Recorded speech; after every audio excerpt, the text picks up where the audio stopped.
All right. What is going on, everyone? Hope you're having a great start to your week. Happy Monday.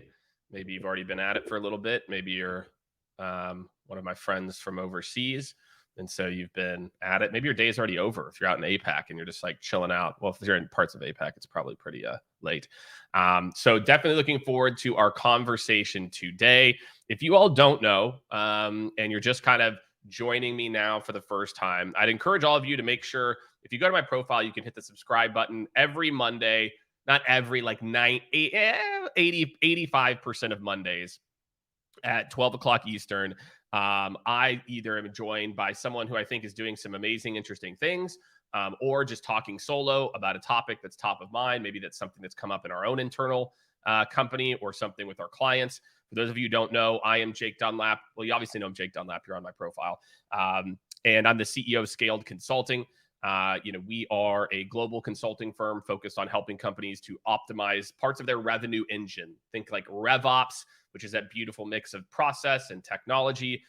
How do I implement new processes or methodologies to make sure everything's going well? And then how do I build out my tech stack on the back end? We've done more pure sales technology implementations than any company on the planet.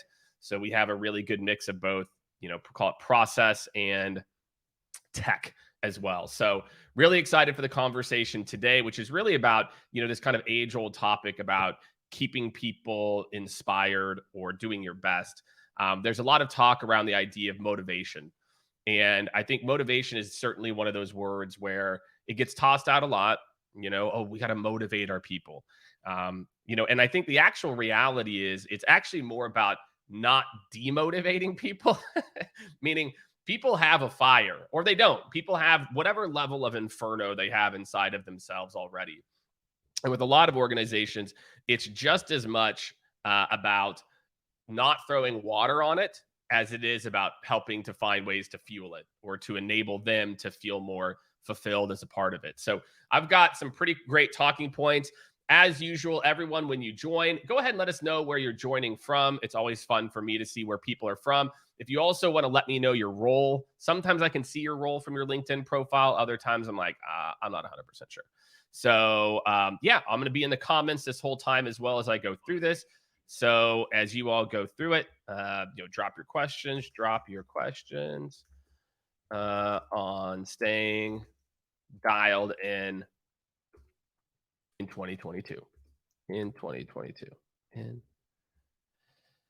Dialed in or share any experiences. So if you like, you're like, hey, hey, Jake, this is what I'm going through, then feel free to drop it in. Like I said, I'll be looking at the questions. Make sure if you are in front or you're on your mobile, if you're just listening to this, then do not feel the need to drop anything in. I don't want you to hurt yourself while you're driving or running or whatever it is.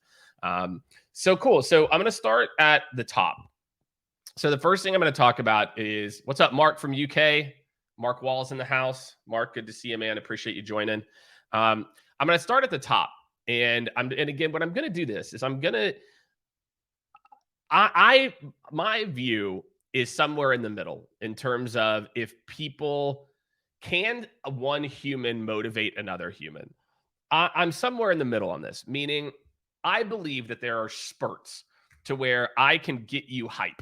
Like I can get you to a next level. I can get you excited about something. And maybe that's the better, right? I don't know if it's that you're motivated or inspired as much as you're excited. But I do believe that other people can impact other people that way, that I can get you excited, that I can get you fired up around something, at least in short spurts and maybe sometimes for the long run. What's going on? Kevin Kellum, Cincinnati, Ohio's in the house, Director of Sales and Biz Dev. Kevin, what's going on, man? For my leaders out there, feel free to drop your thoughts.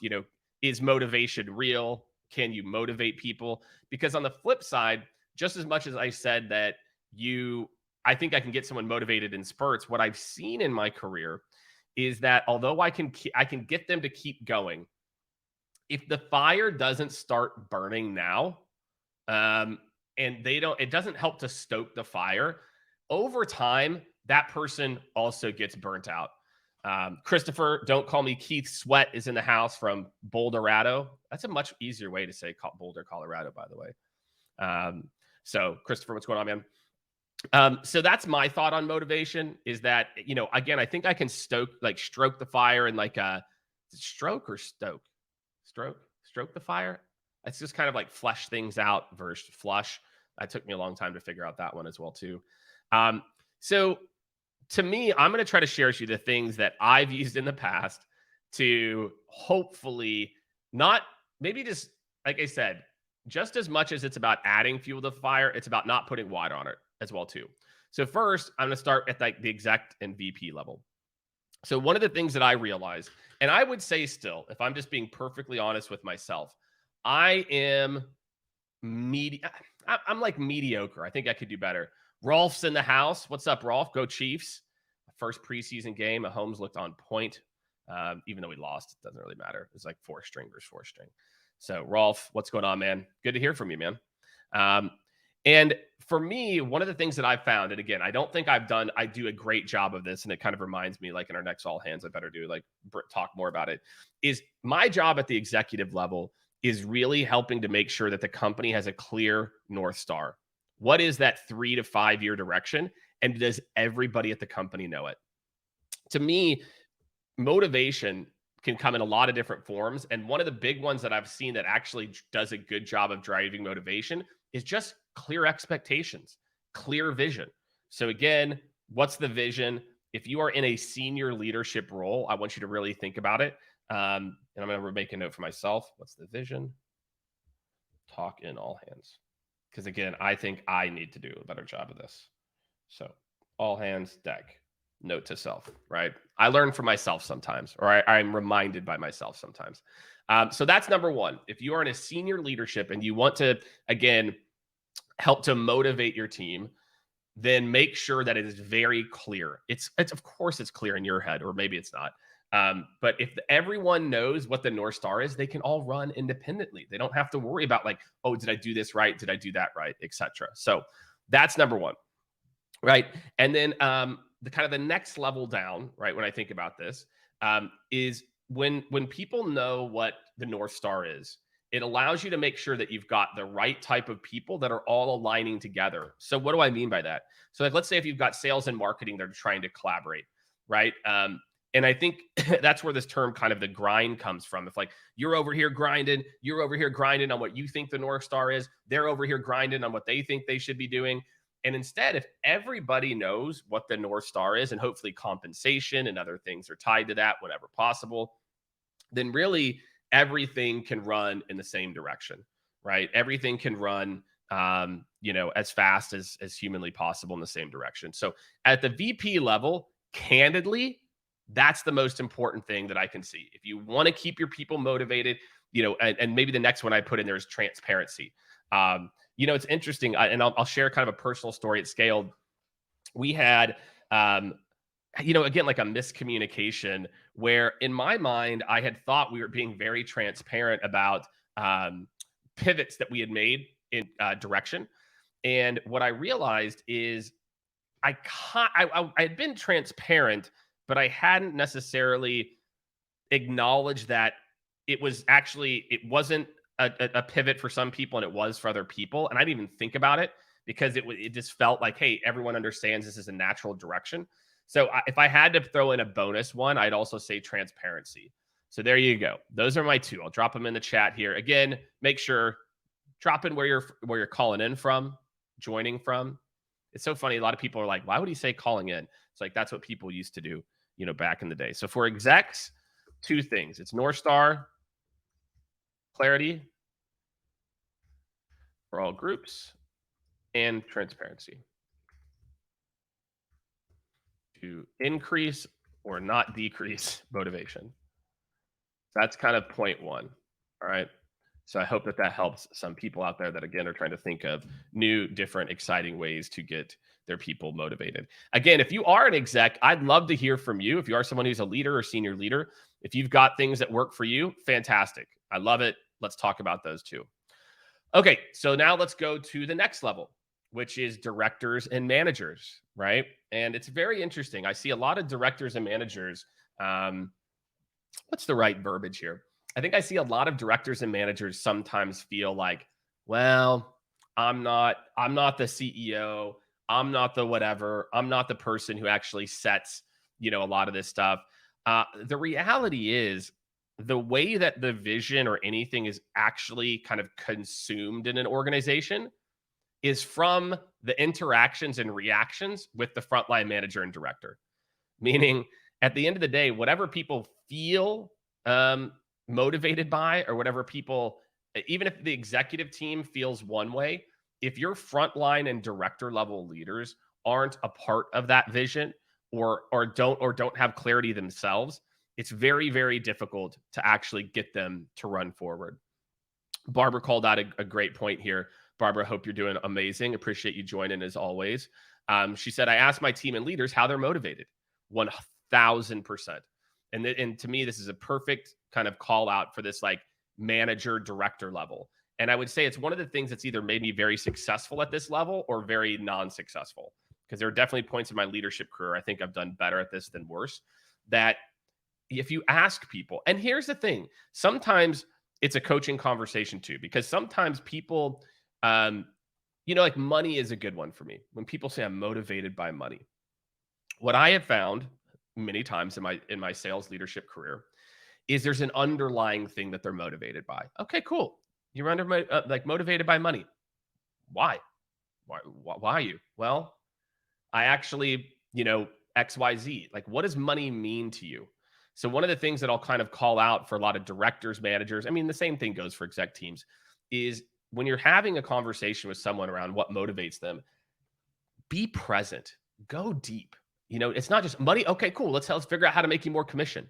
If instead you can realize, like, hey, I took on a lot of debt. I trying to buy a house. I'm getting married this summer. I'm having my first kid. My parents are sick. Whatever it might be for that person, money for most people is a means to an end. And so if you're constantly talking to people about money and not going the layer deep, you're not really finding out the true intrinsic motivators. And so whenever you do have the conversation with people about their motivations, make sure to be present and ask the difficult questions, right? Ask, okay, well, tell me more. Like, okay, like, and not only that, like, and how does that work?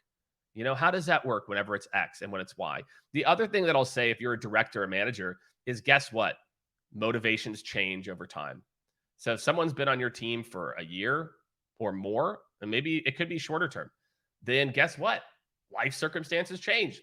Guess what? They got pregnant. Guess what? They're getting married. Guess what? They're trying to buy a house. So the things that motivated them 6 months ago or a year and a half ago may not motivate them today. So just understand, as a frontline leader in particular, and I think about the day-to-day reports, make sure that you're not always not always assuming that thing stays the same as a part of it. So frontline managers understand kind of rule one here. Barbara already nailed it. Ask the team how they want to be motivated. That's rule one. Rule number two, at least for me, maybe it's not a rule. Maybe it's like a observation slash, experience, is not only do I want to know like how they're motivated, is I need to know their North Star. So how I'm motivated it might be like something I'm trying to like that gets me fired up to come to work every day. And then the next thing is, okay, well, how does that manifest into some type of like career North Star or professional or non-professional North Star, which is basically like their goals. Do you know the goals? Because motivation and goals are not the same thing, right? If I pick goals that I'm motivated by, I'm much more likely to go and achieve those goals. And trust me, I've seen it time and time again. And a recipe for failure is picking goals you think your boss wants you to pick, picking life goals you think your parents want you to pick, or maybe it's your spouse, or maybe it's your friends, or maybe it's society. If you constantly pick goals that you aren't motivated to like actually do, you will not do them. Or you will do them for a very short time and then you will get burnt out. So again, we're talking about the directors and managers here. All right. One of the most important things that you can do is help your people to find goals that naturally play into their motivations, not what they think that they want to hear or something. It's pretty crazy. I've had conversations, and I'm thinking of a specific conversation where I talked to someone about their role. This is in the last maybe, I don't know, 5 months or so. I said, you tell me what it is. When you get out of bed or when you've got out of bed in the morning, I don't care what it is. Maybe it was then you started basket weaving, or maybe you started writing a book, or maybe I don't know, talk to a friend or your parents on the phone, whatever it is. What are the things that get you fired up in the morning? Forget what your job is now. And the person came back to me with like basically the same thing the job was doing. And and I pushed back. I said, I know you think this is what the company or business needs, but that's not what I'm asking you to do. I'm asking you to forget about what the company needs. I'm asking you to be selfish. What gets you motivated? Because then I can go find the right role for you. I can go and say, okay, if this is what gets this person fired up, then let's do this for him or for her. So, for anyone out there, again, this kind of goes both ways because this is actually a good transition to the front lines. Is don't you don't have to just accept a unmotivating situation. There are many, many companies and many times, and I'm telling you this, your boss. So if we kind of make the transition, so frontline here, I'll write my notes in here too, just so y'all have the quick things. So frontline and directors, best things you can do for motivation is understand what motivates. Shout out Barbara, motivates, and understand goals that are really aligned to things that motivate them, that motivate them. Right. So they're not just picking dumb, blind goals. They're picking goals that actually align to them. Okay. So last but certainly not least is I want to talk for everybody who's in a individual contributor role, more of a frontline role. You could still be a manager. All these things are going to be applicable. It doesn't really matter. The number one thing that I would say is step one is you don't have to just take your lot in life. I cannot tell you over the course of my career, whether it's at Scaled or different roles I had, or even friends companies and what they've done, how many people quit or leave that they don't necessarily don't like the culture. They're like, I'm into this, but they're like, well, I want to do this or I want to do that. And I can tell you, it's been pretty remarkable in my career. I've had people who are okay being very transparent. Jake, look, here's where my head's at. I don't want to do this anymore. Like this, I like it here, but this is I need something different. I cannot tell you how many of those people I've saved and been like, oh, okay, cool. All right, well, why don't we do this thing over here? Really? I can do that? Yeah, absolutely. No problem. Let's make it happen. All right, let's put together the transition plan. And I can also tell you that one of the saddest moments for me on the flip side is when somebody leaves the company and it's for something that had they raised their hand, had they let somebody know, like, hey, I'm not feeling like they wanted to stay at the company, but they wanted this type of opportunity. Now, there's plenty of people times when, look, we're a 40 plus person company. So I don't have unlimited opportunities for people. But my advice around motivation is you may have just been hired to do something that doesn't motivate you, but you like your surroundings. So don't ever leave a company without just throwing it out there. Again, if you hate the company and all that, then yeah, leave. But if not, then again, I really encourage everyone to do that, right? So encourage you to, if you're feeling demotivated, at least have the conversation. If you're happy with the company, because I think you'll be surprised at how many people um are willing to change. So that's number one. If you're on the front lines, don't ever leave a job because you're feeling demotivated by the role without first trying to see if there's something new. Okay, that's number one. Number two, and this is probably the hardest one. Do you know what actually motivates you? Do you actually know what motivates you? How many of you haven't really thought about that question? How many of you have said, well, obviously it's my family. Obviously it's my, apartment, or it's my car, or it's my family or life or wife or husband or whatever partner. How many of you have actually taken the time to think about what motivates you? Because that to me would be the next thing. That again, I cannot tell you how many times I've had people that either failed really quickly or made it really quickly because it was aligned. They thought they were motivated by X. And usually Those things that they thought motivated them were either societal or other pressures. Well, I've been doing this for a long time, so I guess I need to go do this other thing. Ah, I've been doing this. So yeah, I can do that. I want to do that. And it goes back to the same thing as when the goals are misaligned.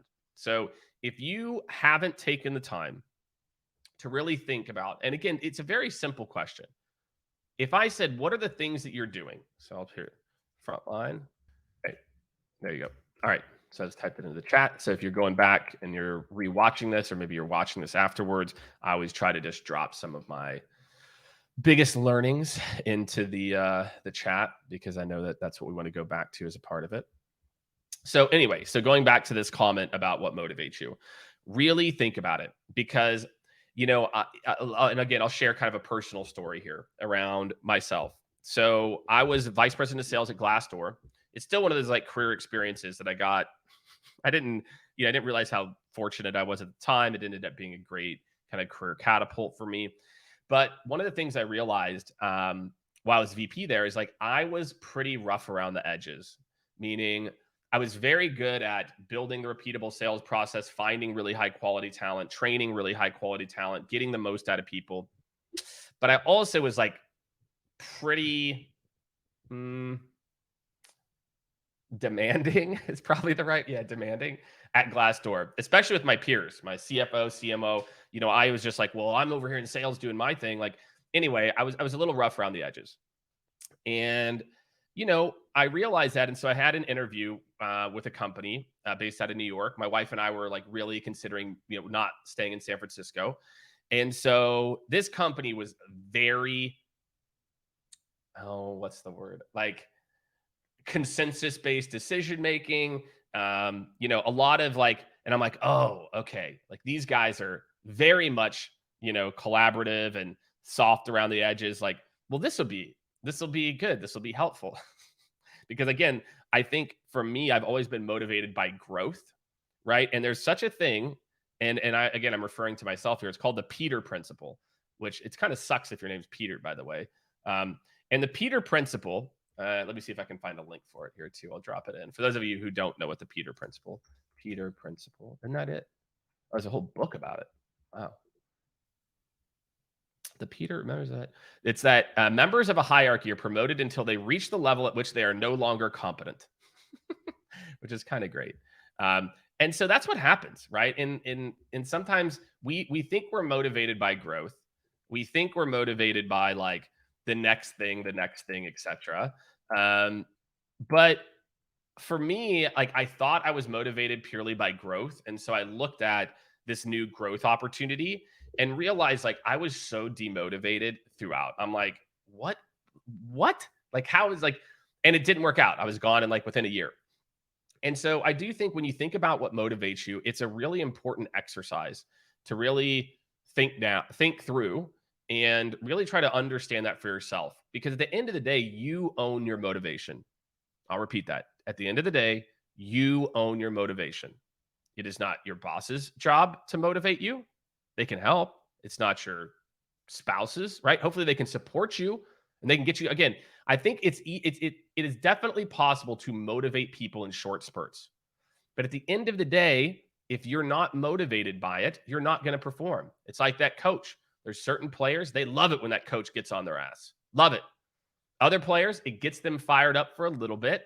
And then over time, they're like, man, I'm not trying to hear this guy, or I'm not trying to hear what they're saying, because they weren't actually motivated to put in the work. And so I want all of you to think about whether you're on the front lines, thinking about what motivates you, thinking about how to get yourself motivated. And again, I just cannot tell you, and I know there's people at our company at Scaled. I know many who have come to me and were like, Jake, like, thank you for just like hearing me out and trying to make changes, etc. And I think a lot of times when it comes to being motivated in your work life, you actually have a lot more control over it than you might think.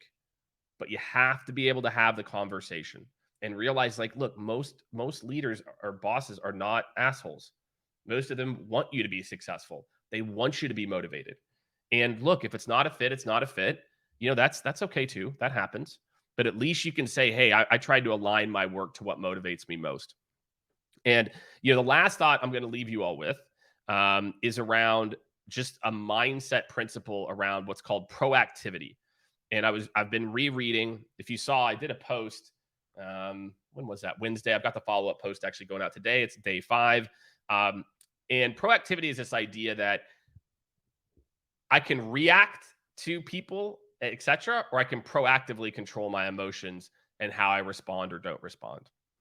And I think, when I've got 2 young kids, 4 and 7, they're constantly trying my patience. I literally, right before this, I'm down. My kids start school on Wednesday. My son does.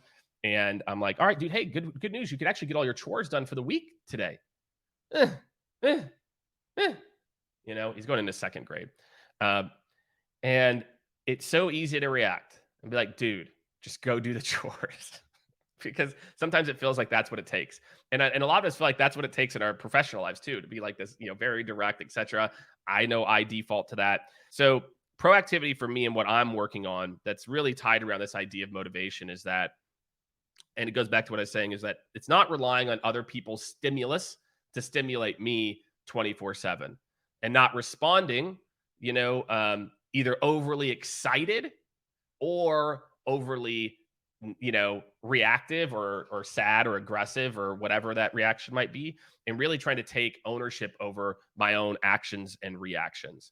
And so I'm on day 5. I wrote a LinkedIn post about it that I'm going to put up later, but I'm trying to think like what my day 5, my biggest lesson, there's a couple, it's like a car cut me off, and I was like, it's actually a fire truck that cut me off. So I'm like, it wasn't the lights weren't going.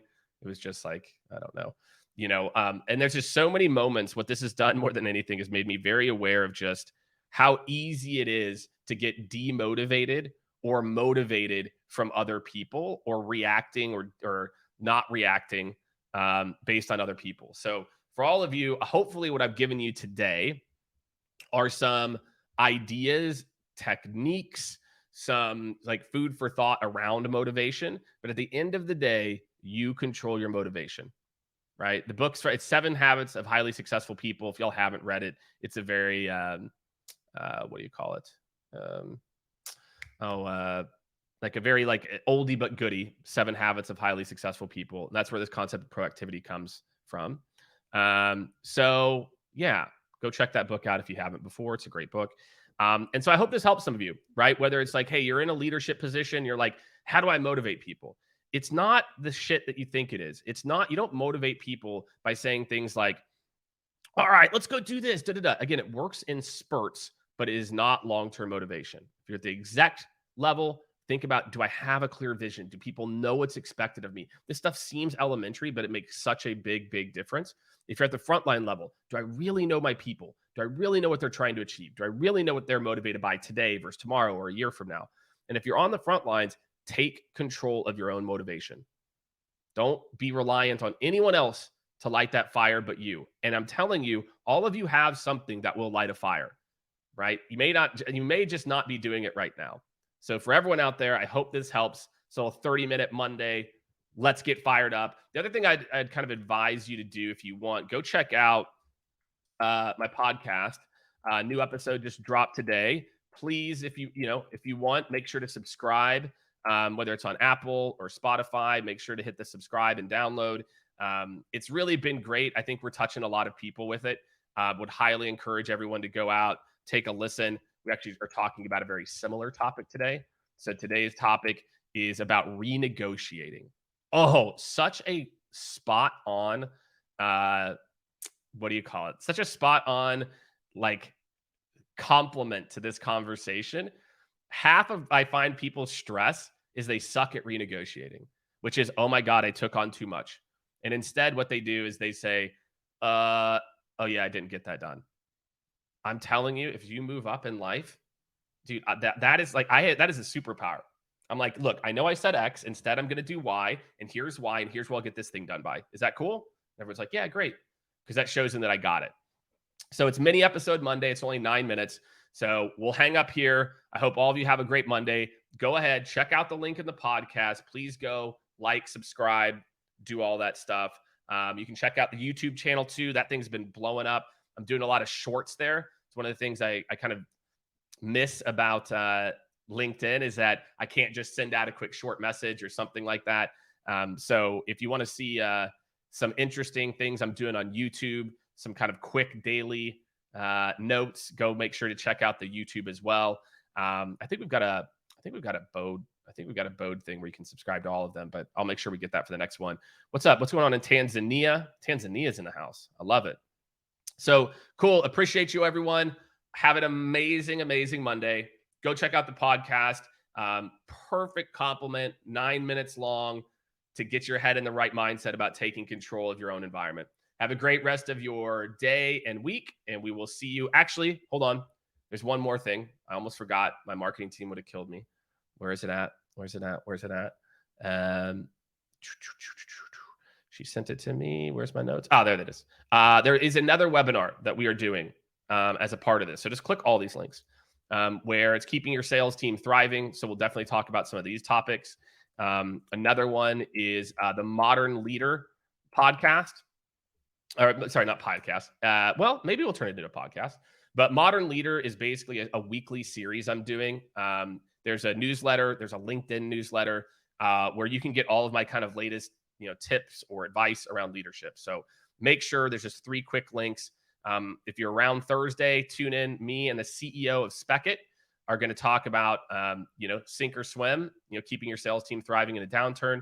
And if you're a leader who loves this stuff, obviously subscribe to the channel, but also make sure to sign up for the Modern Leader newsletter. Thanks again, everyone. We'll see you on Thursday because you're going to join. And then Friday, the first newsletter drops for Modern Leader. Thanks again, everyone.